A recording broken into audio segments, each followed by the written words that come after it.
Harvard Law? Yeah, right. And I bet you paid for all this with drug money. Officer Derek Mitchell's words sliced through the morning rush hour at Boston's Financial District Station. 22-year-old Maya Johnson freezes, her fingers still poised over her MacBook Pro. Commuters stop mid-stride. Phones emerge from pockets. Maya closes her laptop with deliberate calm, her charcoal business suit a stark contrast to Derek's aggressive stance. Officer, I earned everything through scholarships and academic achievement. Derek steps closer, invading her personal space. Sure you did, sweetheart.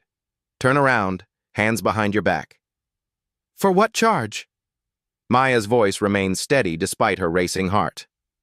Theft, fraud, and now resisting arrest. Derek's hand moves to his handcuffs. The crowd thickens. Someone starts filming.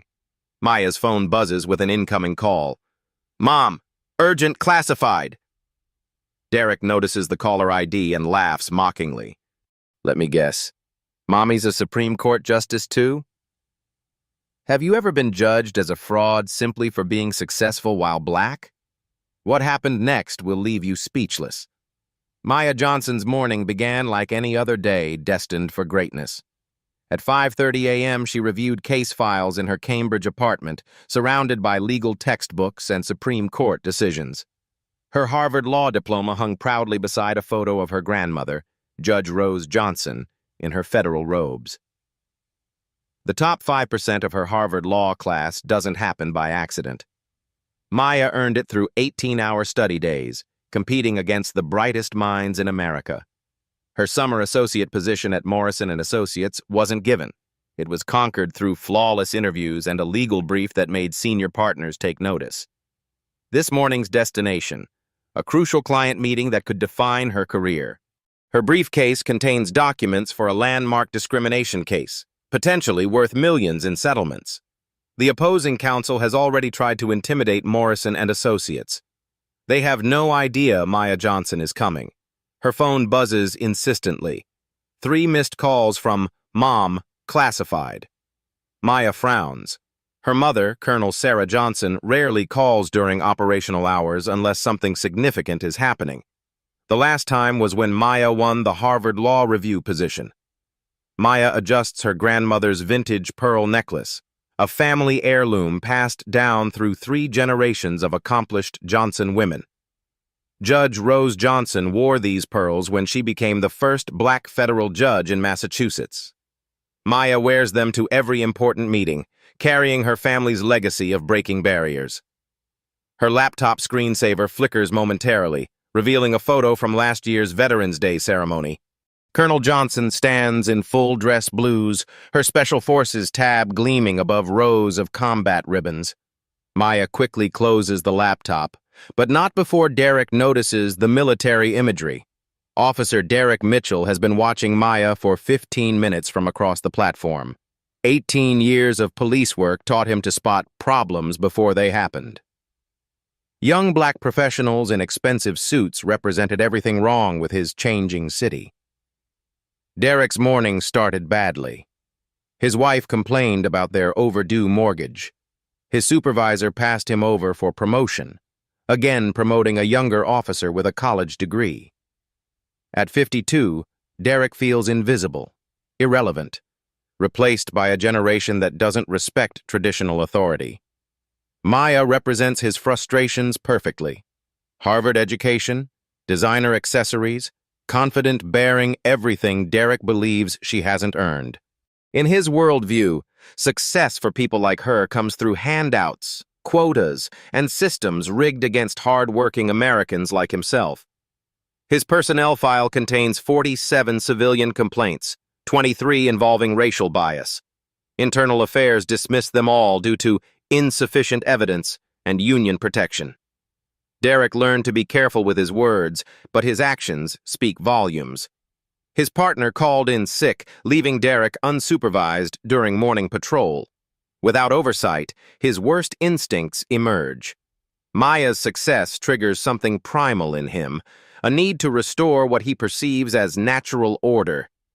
The Financial District Station buzzes with Boston's elite beginning another day of making fortunes. Investment bankers check market reports. Corporate lawyers review merger documents. Tech executives discuss IPO strategies. This is where America's future gets decided. Maya chose this location strategically. Public spaces with security cameras provide protection in a profession where she's often the only black face in corporate boardrooms. Her legal training taught her to always document everything, anticipate hostility, and never give opponents ammunition. The morning crowd includes several familiar faces from Maya's professional network. Michael Brooks from Goldman Sachs recognizes her from Harvard Business School networking events. They collaborated on a joint law business case study that impressed professors from both schools. Patricia Williams, senior partner at competing law firm Bradley & Associates, knows Maya's reputation. Patricia tried recruiting Maya last summer, offering starting salaries that would make most law students faint. Maya politely declined, choosing Morrison & Associates for their civil rights division. David Rodriguez, financial journalist for the Boston Globe, live streams his morning commute for his growing social media following. His audience includes thousands of young professionals who follow his career advice and market commentary. This morning's stream will become something entirely different. Sarah Matthews hurries past, late for another corporate law assignment. She and Maya studied together at Harvard, pulling all-nighters in the library during their constitutional law intensive. Sarah knows Maya's brilliance firsthand, watching her deconstruct complex legal arguments with surgical precision. These witnesses represent Maya's professional world-educated, accomplished, influential. They understand her achievements because they've walked similar paths. Their presence will become crucial as Derek's harassment escalates. Maya's briefcase contains more than legal documents. Her federal court clerk certification opens doors at the highest judicial levels. Her letter of recommendation from Senator Elizabeth Warren carries political weight. Her Harvard Law Review membership card represents academic excellence recognized nationwide. But Derek sees none of this. He sees expensive accessories on a young black woman and assumes criminality. His worldview cannot accommodate the possibility that Maya earned everything through merit, sacrifice, and exceptional ability. The military decal on Maya's briefcase tells a story Derek doesn't bother reading. 3 generations of Johnson family service. World War II, Vietnam, Iraq, Afghanistan. Judge Rose Johnson met her husband at a USO dance in 1945. Colonel Sarah Johnson commands elite special operations units. Maya carries this legacy of service and sacrifice. Her Cartier watch was a graduation gift from her mother, purchased with combat pay earned in classified operations, protecting American interests worldwide. The Louis Vuitton briefcase came from her grandmother, bought with the first paycheck from her federal judgeship. These aren't symbols of fraud, they're symbols of family achievement. Maya's morning ritual includes reviewing her presentation one final time. Morrison & Associates trusts her with their most important civil rights case because her legal analysis consistently exceeds senior partner expectations. At 22, she's already being courted by Supreme Court justices for potential clerkships. Derek approaches with predatory confidence, convinced he's about to expose a fraud. His supervisor will praise him for catching a sophisticated scammer in an expensive disguise. The commuters will thank him for protecting their neighborhood from undesirable elements. Maya senses the approaching confrontation, her legal instincts sharpening. She's faced hostile opposing counsel in federal court, aggressive partners during case reviews, and skeptical professors during oral arguments. But police harassment represents different dangers. Personal safety, not just professional reputation. The station's security cameras capture everything from multiple angles. Maya notices their positioning, her legal mind already building documentation for whatever comes next. She opens her phone's recording app discreetly, a habit developed from studying civil rights cases where video evidence proved crucial. Derek stops directly in front of her, his intimidating presence designed to establish dominance. The surrounding commuters slow their pace, sensing drama about to unfold. Phones emerge from pockets as people recognize the tension building in this ordinary morning scene. What happens next will transform Maya's carefully planned day into something that changes her life forever. Derek's interrogation begins with calculated aggression. "This bag costs more than most people make in a month. Where'd you really get the money?" Maya maintains her professional composure, drawing from years of hostile depositions and aggressive cross-examinations. "Officer, I earned everything through academic scholarships, merit-based awards, and legal internship compensation. I can provide complete documentation if necessary." Documentation can be faked. Derek moves closer, deliberately invading her personal space. The intimidation tactic works on most people. Maya isn't most people. "Stand up. We're going to have a conversation about how a 22-year-old affords luxury goods." Maya's Harvard law training kicks in automatically. "Am I being detained or am I free to go?" The question hits Derek like a slap. Most people submit to his authority without question. Maya's legal knowledge threatens his control over the situation. His face hardens with resentment. "Now you're getting smart with me?" Derek's voice carries across the platform, attracting more attention. "Turn around. Hands behind your back." "For what specific charge?" Maya's voice remains steady, but her heart pounds. She knows her rights, but rights mean nothing if the person with power chooses to ignore them. Suspicion of theft, money laundering, and now resisting arrest. Michael Brooks steps forward from the crowd. He recognizes Maya from their Harvard networking events, knows her reputation for academic excellence. "Officer, I know this woman. She's a Harvard law student with an impeccable record." "Back off!" Derek whips around, his hand instinctively moving toward his weapon. "This doesn't concern you, and I don't care where she claims to go to school." The crowd tenses. David Rodriguez adjusts his phone angle, his live stream audience growing rapidly as viewers share the unfolding drama. Comments flood in.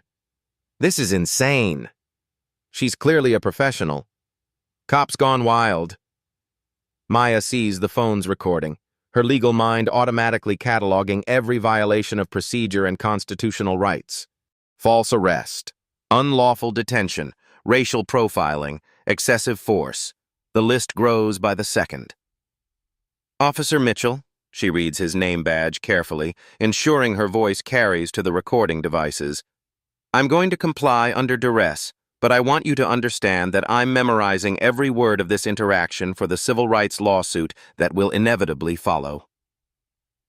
Derek forces her hands behind her back, the metal cuffs clicking shut with unnecessary tightness. "Civil rights lawsuit? You watch too much television, princess. No one's going to believe your sob story over a police officer's testimony." Patricia Williams pushes through the crowd, her senior partner authority commanding attention. "That's Maya Johnson. She's one of our most promising summer associates at Morrison & Associates. Lady, step back before I arrest you for obstruction of justice." Derek's aggression spreads to anyone defending Maya. "I don't care if she clerks for the president. She's got stolen property." Sarah Matthews films from her position near the exit, recognizing her Harvard study partner in handcuffs. She texts frantically to their law school group chat. "Maya being arrested at Financial Station? This is insane. She's the most honest person I know." Derek parades Maya through the crowded platform, the handcuffs deliberately displayed for maximum humiliation. Investment bankers and corporate lawyers stop their conversations to stare. The morning commute becomes a perp walk designed to destroy her professional reputation. "Officer, these handcuffs are restricting blood circulation," Maya states calmly, using precise legal language that the recording devices will capture clearly. "They're supposed to be uncomfortable. Maybe next time you'll think twice before running whatever scam you're running with that fake Harvard story." The live stream explodes across social media platforms. Justice. For Maya begins trending as viewers share David's broadcast. Legal commentators start analyzing the arrest in real time, pointing out obvious constitutional violations. Maya's phone rings insistently, the sound cutting through the station noise. The caller ID displays Mom, Urgent Classified, in bold letters that nearby commuters can see clearly. Derek notices the persistent ringing and decides to add psychological torture to physical humiliation.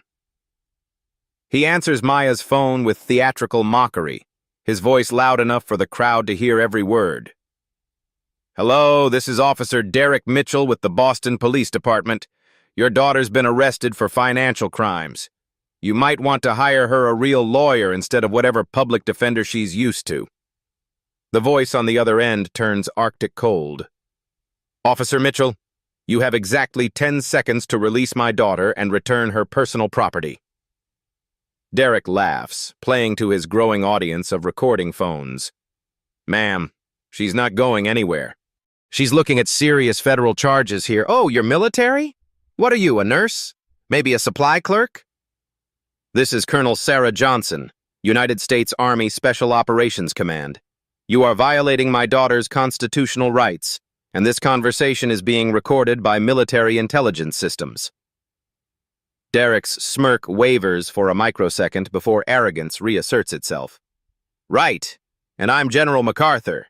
Your daughter's a fraud, just like her whole family, apparently." The precinct doors explode open with military precision. Derek marches Maya through Boston's busiest financial district during peak rush hour, the handcuffs gleaming under harsh morning sunlight. Investment bankers pause their phone calls. Corporate lawyers stop reviewing briefs. Tech executives look up from their tablets. The city's elite witness, a Harvard law student being paraded like a common criminal. The humiliation is calculated, deliberate, designed to destroy Maya's professional reputation before it fully blooms. Derek wants every future employer, every potential client, every networking contact to remember this moment. In his twisted logic, public shame will teach her proper respect for authority. "Officer, these handcuffs are cutting off my circulation," Maya states with clinical precision, ensuring her words reach the dozens of phones capturing every second. "They're supposed to be uncomfortable. Maybe next time you'll think twice before running whatever elaborate scam you've got going with that fake Harvard identity." David Rodriguez's live stream audience explodes past 50,000 viewers. Comments cascade like digital wildfire. "This is America in 2024. Sue them into bankruptcy. That cop is about to learn a hard lesson." The hashtag Justice for Maya trends across 3 platforms simultaneously. Maya notices news vans arriving in the distance. Someone alerted the media.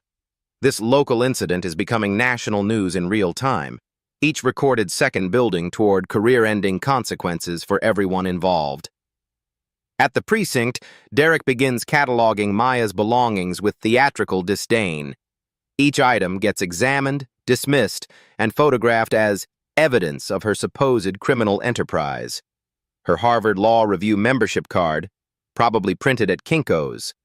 Her Morrison and Associates identification badge. Anyone can make fake IDs these days. Her federal court clerk certification.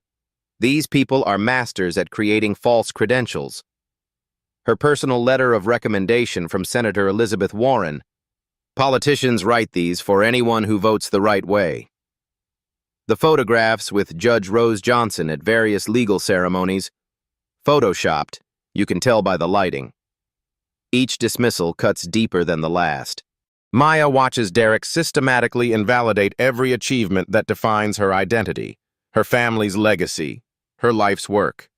The psychological warfare is expertly designed to break her spirit before the legal process even begins. "You people are really getting sophisticated with these fraud operations," Derek continues, his voice carrying to the other officers watching the interrogation. Maya's composure cracks slightly. "You people?" "Officer, I need you to clarify exactly what demographic you're referencing with that phrase." The legal precision of her language makes Derek uncomfortable. Most suspects don't speak like constitutional law professors. Her vocabulary, her bearing, her knowledge of procedure, everything contradicts his assumptions about who belongs in handcuffs. Don't play semantic games with me, counselor. Derek spits the professional title like profanity. We both know what this is really about. Patricia Williams and Michael Brooks have followed the arrest to the precinct, demanding to speak with supervisors. Their presence attracts other legal professionals who recognize Maya from various professional events.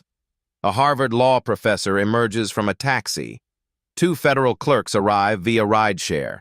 Maya's professional network mobilizes like an immune system responding to infection. Derek calls his supervisor, spinning the narrative with practiced deception. I've got a major fraud suspect here. She's running some kind of sophisticated identity theft operation. Claims to be Harvard law, but we know how these affirmative action cases work. Probably got her information from hacking student databases. Maya realizes Derek is creating a false report in real time, building a fictional case that transforms her legitimate achievements into evidence of criminal conspiracy. Her legal mind races through precedent cases, constitutional violations, civil rights statutes. Officer Mitchell, that statement constitutes defamation per se under Massachusetts tort law.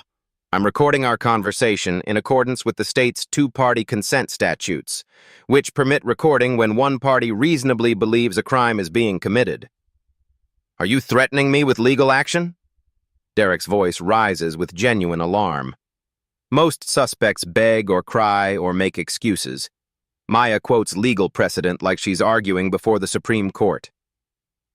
I'm informing you of the legal consequences of your current behavior. False imprisonment, violation of civil rights under color of law, defamation, intentional infliction of emotional distress. Your department's liability exposure currently exceeds $50 million. The other officers in the precinct stop their conversations. $50 million gets everyone's attention. Derek realizes Maya isn't just educated. She's dangerously educated, armed with legal knowledge that could destroy careers and bankrupt departments. Maya's phone continues its insistent ringing. The screen displays, "Mom, urgent classified," with military precision that suggests this isn't a typical parental check-in. Derek sees an opportunity to humiliate both Maya and her family simultaneously. He answers with theatrical mockery, his voice loud enough for the growing crowd of legal professionals to hear every word. Hello, this is Officer Derek Mitchell with the Boston Police Department. Your daughter's been arrested for running a sophisticated fraud operation. You might want to get her a real lawyer instead of whatever public defender she's used to. The voice on the other end drops to Arctic temperature. Officer Mitchell, you have 10 seconds to release my daughter and place her personal effects in her hands. This is not a negotiation. Derek laughs for his audience of fellow officers and recording phones. Ma'am, she's not going anywhere. She's looking at serious federal charges here. Identity theft, fraud, money laundering, the whole package. I am Colonel Sarah Johnson, United States Army Special Operations Command. My daughter is a Harvard Law Review editor with security clearance. You are violating her constitutional rights, and this conversation is being monitored by military intelligence. Derek's arrogance peaks at the mention of military service. Veterans represent everything he resents about modern America people earning respect through sacrifice instead of traditional authority structures. Oh, you're military? Let me guess, you're a nurse? Maybe a supply clerk? Sorry, lady, but the stolen valor routine doesn't work on real cops. Your daughter's going down for fraud just like her whole fake family story? The silence on the other end lasts exactly 3 seconds. When Colonel Johnson speaks again, her voice carries 20 years of Special Operations Command authority. Officer Mitchell, you have made the greatest mistake of your pathetic career. I am currently coordinating with federal agencies to ensure your complete and total destruction. Derek's smirk falters for a microsecond before rallying. Right, and I'm General Patton. Save the fantasy stories for someone more gullible than... The precinct doors don't just open, they explode inward with military precision that makes everyone freeze.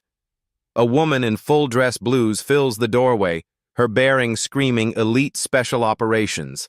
Combat ribbons cover her chest like battle scars transformed into medals. Behind her, 2 Pentagon officials in dark suits, their credentials already visible. Colonel Sarah Johnson has arrived. Every conversation in the precinct stops. Every officer turns toward the entrance. Every civilian witness raises their phone to capture what happens next. Derek looks up from Maya's belongings to see his worst nightmare materializing. A decorated special operations officer flanked by federal officials, her eyes locked on him with predatory focus that promises complete annihilation. Maya sees her mother and feels a mixture of relief and terror. Relief because help has arrived. Terror because Colonel Sarah Johnson, in full military fury, is a force of nature that destroys everything in its path.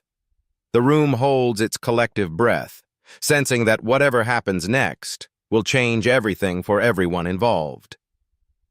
Derek's hand trembles slightly as he sets down Maya's Harvard Law Review card. For the first time since this encounter began, genuine fear flickers across his features. He's about to learn that some people's families have resources that extend far beyond civilian authority structures. Some mothers command armies. Some daughters inherit legacies that include federal connections and unlimited capacity for justice. Colonel Johnson takes one step into the precinct, and Derek Mitchell's entire world begins crumbling around him. Colonel Sarah Johnson commands the precinct doorway like she's taking enemy territory. 6 feet of decorated military authority, her dress is immaculate despite traveling directly from a classified Pentagon briefing that ended the moment she received Maya's emergency signal. Behind her stands General Patricia Hayes from the Department of Defense Civil Rights Division and Deputy Director Marcus Thompson from Military Intelligence, their combined authority representing the full weight of America's military establishment. The silence in the precinct is absolute. Every conversation stops mid-sentence. Every phone call ends abruptly. Every officer freezes mid-action as 3 of America's most powerful military officials survey the scene with predatory focus that promises complete annihilation for whoever earned their attention. Officer Mitchell. Colonel Johnson's voice cuts through the silence like a blade through silk, each word precisely enunciated with the authority of someone accustomed to commanding elite special operations units in combat zones. Release my daughter immediately. That is not a request, and it will not be repeated. Derek's face drains of color, but 18 years of police work and wounded masculine pride make him attempt to maintain authority in front of his colleagues and the growing crowd of witnesses recording every second. Ma'am, this is a civilian police matter involving serious criminal charges against your daughter. This is Colonel Sarah Johnson, commanding officer of the 1st Special Forces Operational Detachment Delta. You have violated the constitutional rights of a United States citizen under my protection. You will release her now. The command voice resonates through the building with such overwhelming authority that officers 3 floors away stop their conversations and look toward the sound. This isn't civilian anger or parental frustration. This is military command presence, honed by 20 years of special operations leadership in the world's most dangerous combat zones. Maya sees her mother's controlled fury and recognizes the most dangerous kind of anger. Ice-cold professional rage that destroys enemies with surgical precision rather than explosive emotion. This is the same voice that coordinated classified operations, commanded respect from generals and presidents, and earned fear from America's enemies worldwide. Maya, report your status immediately. Military protocol, mother to daughter, delivered with the same tone Colonel Johnson uses when debriefing classified operations that determine national security outcomes. Unlawful detention, false arrest, multiple civil rights violations, systematic racial profiling, all documented and recorded through multiple sources, ma'am. Maya responds automatically, her Harvard legal training merging seamlessly with military family discipline ingrained since childhood. Derek stammers, realizing his situation has shifted dramatically but still desperately clinging to his fabricated version of events. Look, Colonel, your daughter was acting suspicious, carrying expensive items that didn't match her supposed educational background. Standard police procedure requires... Suspicious of what, exactly? Being an honor graduate earning a Harvard Juris Doctor while black? Colonel Johnson's voice could cut through reinforced steel. "I've been monitoring your illegal interrogation through her cellular device since you answered her phone. Military intelligence systems recorded every word. Would you like me to quote your exact racist commentary about you people and affirmative action cases?" The blood completely drains from Derek's face as he realizes every word of his bigoted monologue has been captured by military intelligence systems that make civilian surveillance technology look like children's toys. His casual racism, delivered with confident cruelty, now exists in federal databases that will haunt him forever. General Hayes steps forward, her 4 stars gleaming under the harsh precinct lighting like warnings of the institutional power she represents. "Officer Mitchell, I'm General Patricia Hayes, Pentagon Civil Rights Division. Are you familiar with federal hate crime legislation, specifically 18 U.S.C. Section 249 and its penalties, including potential life imprisonment?" Derek looks around desperately, seeing his fellow officers backing away from him like he's carrying a contagious disease. The federal officials aren't just angry parents with delusions of importance. They're representatives of the most powerful military force in human history. And he just racially profiled one of their protected family members. Colonel Johnson produces a military-grade tablet that appears to contain technology decades ahead of civilian equipment. "Everything you've said and done has been recorded by Pentagon intelligence systems with audio clarity that exceeds Supreme Court courtroom standards. This includes your mockery of military service, your systematic racist assumptions, your fabrication of criminal charges, and your deliberate violations of Miranda rights and Fourth Amendment protections." Deputy Director Thompson adds his voice with the quiet authority of someone who briefs presidents on national security matters. "Officer Mitchell, your actions today triggered Protocol 7 surveillance, typically reserved for potential domestic terrorism cases. Every word, every gesture, every violation of constitutional law has been documented by systems that have never failed to secure convictions in federal court." Derek finally understands he's not facing an angry mother with military fantasies. He's facing a classified military operation that monitored his every word, documented his every illegal action, and built an airtight federal case against him in real time using resources that most Americans don't know exist. Maya stands up with fluid precision, transforming from handcuffed victim to Harvard-trained legal prosecutor in a single commanding motion. Her voice carries across the precinct with courtroom authority that makes seasoned officers listen like first-year law students attending their initial constitutional law lecture. "Officer Mitchell, let me explain your current legal position with the precision your situation demands. You have committed false imprisonment under Massachusetts General Laws, Chapter 265, Section 39.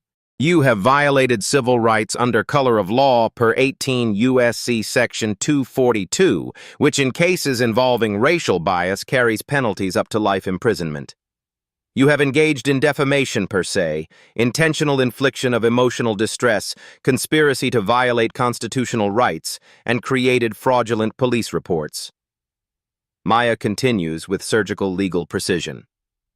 "The video evidence demonstrates clear racial profiling, violation of Fourth Amendment protections against unreasonable search and seizure, Fifth Amendment due process violations, Sixth Amendment right to counsel violations, and 14th Amendment Equal Protection Clause violations. Additionally, your department faces civil liability under 42 U.S.C. Section 1983 for systematic civil rights violations." Derek's supervisor, Captain Rodriguez, arrives at a full sprint, summoned by panicked desk sergeants who watch federal officials storm into their precinct like an occupying army. He takes one comprehensive look at the assembled military brass, FBI agents, and Harvard officials, immediately recognizing that his department faces an existential threat. "Colonel Johnson, General Hayes, Deputy Director Thompson, I deeply and sincerely apologize for this officer's completely unacceptable conduct." "Captain Rodriguez." Colonel Johnson's voice stops him mid-grovel with commanding finality. "Your departmental apologies are utterly meaningless to me. This officer's criminal behavior constitutes systematic violations of federal law, and his actions reflect comprehensive failures in your department's training, oversight, and disciplinary procedures. The live stream has exploded across every social media platform simultaneously, breaking viewing records as millions watch a Harvard law student systematically destroy the racist cop who attempted to humiliate her. Legal scholars provide real-time constitutional analysis, confirming every violation Maya identifies with academic precision. Maya continues her legal demolition with prosecutorial authority. Your department's civil liability exposure currently exceeds $50 million in compensatory damages, not including punitive damages, attorney fees, or federal sanctions. The pattern of ignored complaints in Officer Mitchell's personnel file establishes deliberate indifference to constitutional violations, triggering municipal liability under Monell Doctrine. Derek makes one final, desperate attempt to salvage his crumbling narrative.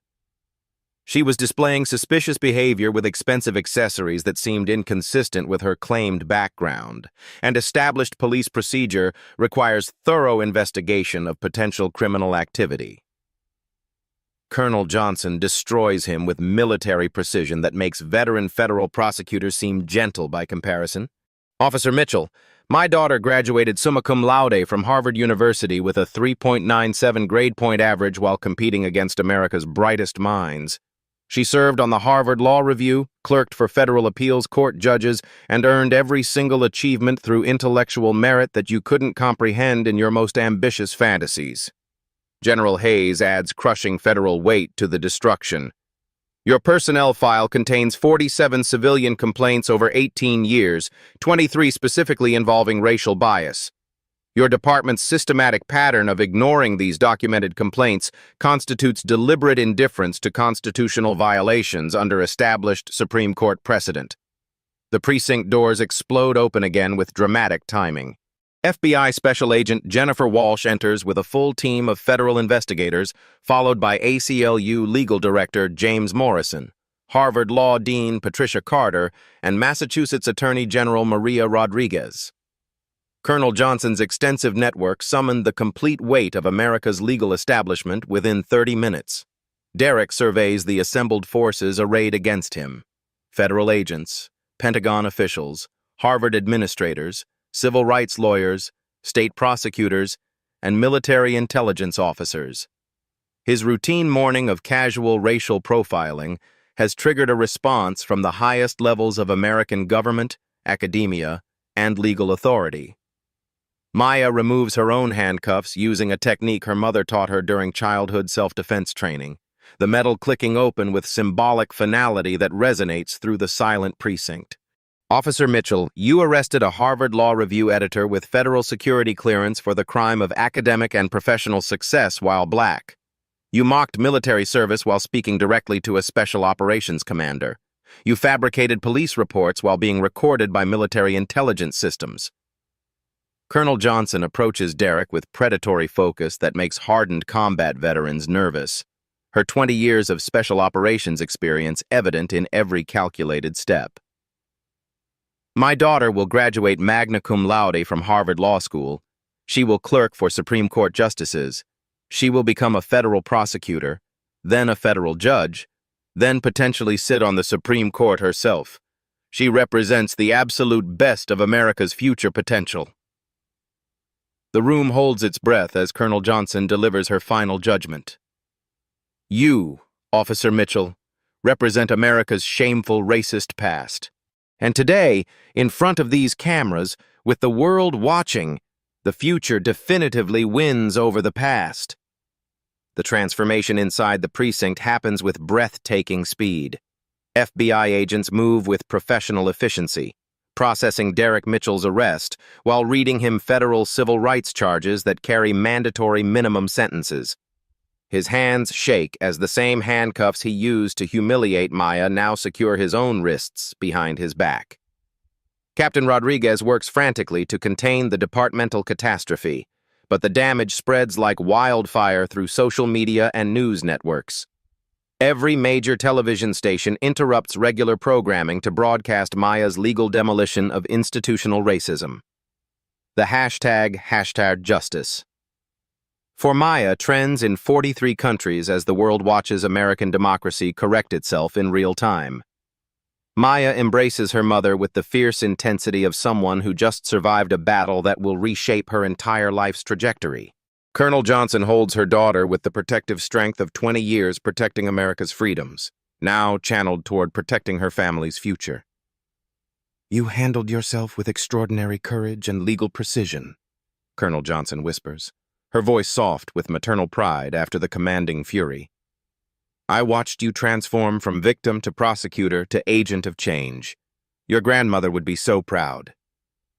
Maya's professional composure finally cracks, revealing the 22-year-old woman beneath the legal armor. "Mom, I kept thinking about everything you and Grandma Rose taught me about standing up to bullies who abuse their power. But I was terrified this would destroy my legal career before it truly began." "Maya, this experience will forge you into a better civil rights attorney than any classroom could. You now understand institutional injustice from the inside, and that knowledge will fuel decades of fighting for others who face similar discrimination." The assembled witnesses who defended Maya throughout the ordeal become powerful allies in the aftermath. Michael Brooks from Goldman Sachs approaches with business cards from 3 major law firms who want to recruit her immediately. Patricia Williams offers a starting salary that would eliminate Maya's student debt entirely. Sarah Matthews documents everything for their Harvard Law Review article about police accountability. The evidence against Derek accumulates like an avalanche of justice. His body camera footage, conveniently malfunctioning during the arrest, contradicts every element of his false police report.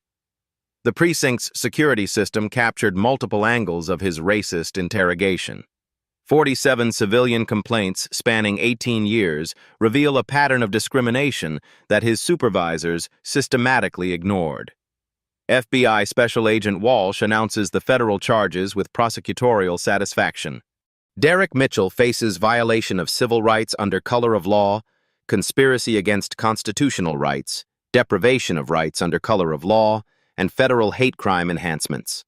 Combined sentences carry potential life imprisonment.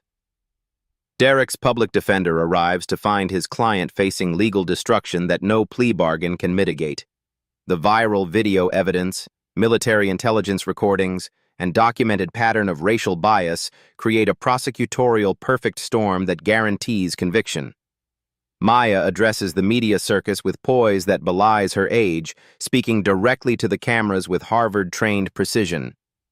This incident represents thousands of similar encounters that never get recorded, never receive justice, never spark national conversations. Derek Mitchell targeted me because he couldn't comprehend that young black professionals earn success through merit, not privilege. The broader implications ripple through Boston's power structure immediately. Harvard Law School announces the Maya Johnson Civil Rights Fellowship, providing full scholarships for students committed to fighting discrimination through legal advocacy. Morrison and Associates promotes her to senior associate, fast-tracking her partnership timeline by 5 years. Derek's complete collapse unfolds with devastating thoroughness. His arrest makes international headlines, transforming him from an anonymous racist cop to a global symbol of institutional prejudice.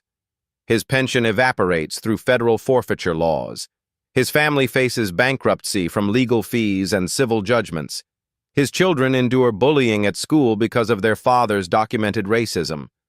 For the first time in his life, Derek Mitchell experiences the consequences of systemic discrimination. Prison intake officers assume he's violent because of his police background. Guards treat him with suspicion and contempt. Other inmates target him for harassment because of his former profession. The irony burns. Derek finally understands what it feels like to be prejudged, stereotyped, and dehumanized based on assumptions rather than individual character. Colonel Johnson addresses the national media with military authority that commands respect from presidents and generals. This isn't about one racist officer or one exceptional daughter. This represents a fundamental choice America faces. We can continue tolerating discrimination that wastes human potential, or we can build systems that judge people by character and achievement. Maya's story transforms from personal trauma into institutional catalyst. The Massachusetts state legislature passes the Maya Johnson Police Accountability Act, requiring body cameras, bias training, and civilian oversight for all law enforcement agencies. Other states introduce similar legislation within weeks. The Boston Police Department implements comprehensive reforms under federal consent decree. Every officer undergoes implicit bias training developed by Harvard psychologists. Complaint procedures receive independent oversight. Community policing initiatives prioritize relationship building over enforcement. Maya's legal career accelerates beyond her most ambitious dreams. Federal judges request her as clerk specifically because of her demonstrated courage under pressure. Civil rights organizations offer partnership tracks that typically require decades of experience. Law schools invite her to teach constitutional law courses while completing her final semester. Her first major case, representing 12 other victims of Derek Mitchell's documented racial profiling, recovered through FBI investigation of his arrest records. The class action lawsuit results in $18 million in damages and court-ordered police reforms across 3 precincts. The viral video became required viewing in law schools nationwide, analyzed for its demonstration of constitutional rights under pressure, legal strategy during crisis, and the intersection of individual courage with institutional change. Maya's Harvard Law Review article, Dignity Under Duress, Constitutional Rights and Racial Profiling in the Digital Age, becomes the most cited legal scholarship of the year. Supreme Court justices reference her analysis in landmark civil rights decisions. The transformation proves that individual acts of courage can reshape entire systems when amplified by modern technology and supported by institutional power. Maya's mother provided military authority. Harvard provided legal credibility. Social media provided global amplification. Together, they created unstoppable momentum for change. Derek Mitchell's conviction on all federal charges results in 15 years in federal prison without possibility of parole. His case becomes a cautionary tale taught in police academies about the career-ending consequences of racial bias. But Maya's story doesn't end with Derek's punishment. It begins with institutional transformation that protects thousands of future victims from similar discrimination. 6 months later, Maya receives acceptance letters from Supreme Court justices offering clerkship positions that launch careers toward the federal bench. Her choice will influence American jurisprudence for decades, ensuring that Derek Mitchell's racist assumptions helped create the very justice system that will prevent future Derek Mitchells from destroying innocent lives. The morning that began with humiliation ended with validation. The arrest that threatened to destroy Maya's future instead launched her toward American legal history. Sometimes justice doesn't just punish wrongdoing. It transforms victims into agents of systematic change that benefits everyone. Maya Johnson learned that morning that some battles choose their warriors, and her warrior spirit was forged by generations of Johnson family service to ideals greater than individual comfort. 1 year later, the ripple effects of Maya Johnson's arrest continue reshaping American society in ways nobody could have predicted. Derek Mitchell sits in federal prison, serving 15 years without parole, his racist assumptions having triggered the very transformation he spent his career trying to prevent. Maya stands before the Supreme Court of the United States, arguing her 3rd case as the youngest attorney in the court's history. Her legal brief cites the Johnson Standard for police accountability legislation now adopted by 37 states following her viral arrest. The justices listen with respect, earned through demonstrated courage under pressure. Her message remains consistent. Excellence is not a crime. Success while black is not suspicious. Education is not a threat. When we judge people by character instead of assumptions, everyone wins. The Maya Johnson Civil Rights Fellowship has provided full Harvard Law scholarships to 43 students committed to fighting discrimination through legal advocacy. These future attorneys carry her story into courtrooms nationwide, ensuring that institutional racism faces educated, determined opposition for generations.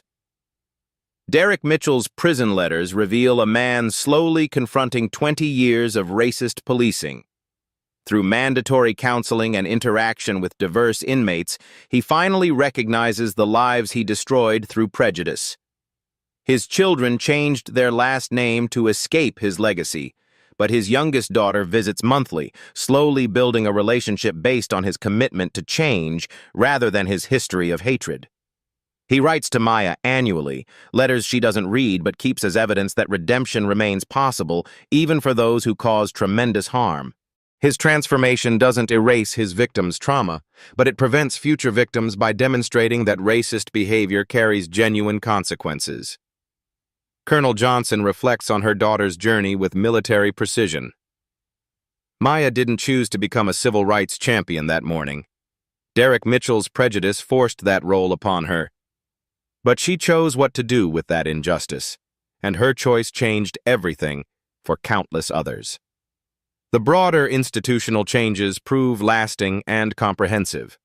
The Boston Police Department, once notorious for racial bias complaints, now serves as a national model for community policing. Crime rates decreased while community trust increased, proving that respectful policing creates safer neighborhoods for everyone. Maya's Harvard Law Review article inspired federal legislation requiring police departments to track and report racial disparities in arrests, stops, and use of force. The data reveals patterns previously hidden, enabling targeted interventions that protect civil rights while maintaining public safety. Corporate America responded by implementing bias training programs after witnessing how discrimination nearly destroyed a future legal superstar. Maya's experience became a cautionary tale about unconscious prejudice in professional settings, leading to policy changes that benefit all employees regardless of background. At 23, Maya has argued before the Supreme Court, won landmark civil rights cases, and been named to Forbes 30 Under 30 for law and policy. She recently announced her engagement to Marcus Brooks, a fellow Harvard Law graduate who proposed with her grandmother's vintage engagement ring, another family heirloom carrying forward the Johnson legacy of breaking barriers. Her nonprofit organization, Equal Justice Legal Clinic, has provided free representation to over 300 discrimination victims. Her legal victories created precedents protecting students, professionals, and families from the kind of harassment she endured. Maya's story demonstrates that individual courage, amplified by modern technology and supported by institutional power, can create transformative social change. Her mother provided military authority. Harvard provided legal credibility. Social media provided global amplification. Together they proved that justice is possible when good people refuse to remain silent. The viral video continues inspiring young people facing discrimination. Comments pour in from students who stood up to biased teachers, employees who reported workplace discrimination, and citizens who documented police misconduct. Maya's example shows that one person's courage can protect countless others.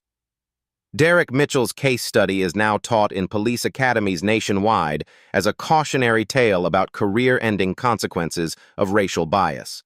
His life serves as proof that prejudice ultimately destroys the prejudiced person more than their intended victims. But this story's true power lies in its demonstration that America's systems can self-correct when citizens demand accountability. Maya's arrest sparked conversations in millions of households, schools, and workplaces about unconscious bias, institutional discrimination, and the courage required to create change. The morning that began with racist assumptions ended with systematic transformation. The harassment designed to diminish Maya instead launched her toward American legal history. The officer who sought to humiliate her instead created the very leader who will prevent future officers from destroying innocent lives. Maya Johnson learned that some battles choose their warriors, and warriors are forged by overcoming challenges that would break weaker spirits. Her strength came from generations of Johnson family service to ideals greater than personal comfort. Today, she serves those same ideals by ensuring that Derek Mitchell's prejudice accidentally created the justice system that protects everyone's constitutional rights. What will you do the next time you witness injustice? Will you record it, report it, Speak up against it. Your action or inaction shapes the world we all share. Share this story with someone who needs to hear it. Support civil rights organizations in your community. Vote for leaders who prioritize accountability and justice. Teach your children that character matters more than appearance. Maya's courage changed everything. What will yours accomplish?